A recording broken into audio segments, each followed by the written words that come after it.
আসসালামু আলাইকুম আমার প্রিয় ফেসবুকের বন্ধু কাস্টমার বৃন্দ। তো আমার সামনে একটি বস্তা দেখতে পাচ্ছেন, এটা কি ভাবতেছেন আটার বস্তা নাকি লবণের বস্তা? না, এটা কোনো বস্তা না, এটা হচ্ছে আপনার পারপাসের বস্তা। পারপাস জিনিসটা কি আপনাদের আজকে একটি ঘটনা বলবো। দেখতে পাচ্ছেন আমার সামনে হাতে পারপাস রয়েছে। এক কাস্টমার কিছুদিন আগে বাড়িতে রং করেছিল, সেই রংটা নাকি একদম খসে খসে পড়ে যাইতেছে। পড়ে যাওয়ার কারণ হচ্ছে একটাই, অনেক পেন্টার ভাই রয়েছে যারা কিনা যেখানে দেওয়ালে ছিদ্র রয়েছে সেই জায়গাতে তারা চক ব্যবহার করে। এর জন্য কিছুদিন পর চক ব্যবহার করে তারা যে রং করে সেটা কিন্তু চক খসে পড়ে যায়। আর যদি আপনার এই পারপাস কোটিংটা ব্যবহার করে থাকেন তাহলে কখনো আপনাদের রং খসে পড়বো না, অনেকদিন লাস্টিং করবো আর আপনাদের দেওয়াল একদম স্মুথ হবো।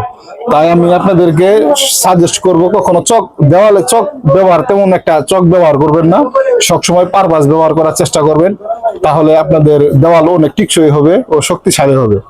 তো ভিডিওটি যদি আপনাদের ভালো লেগে থাকে অবশ্যই লাইক দিয়ে শেয়ার দিয়ে দিবেন। আসসালামু আলাইকুম।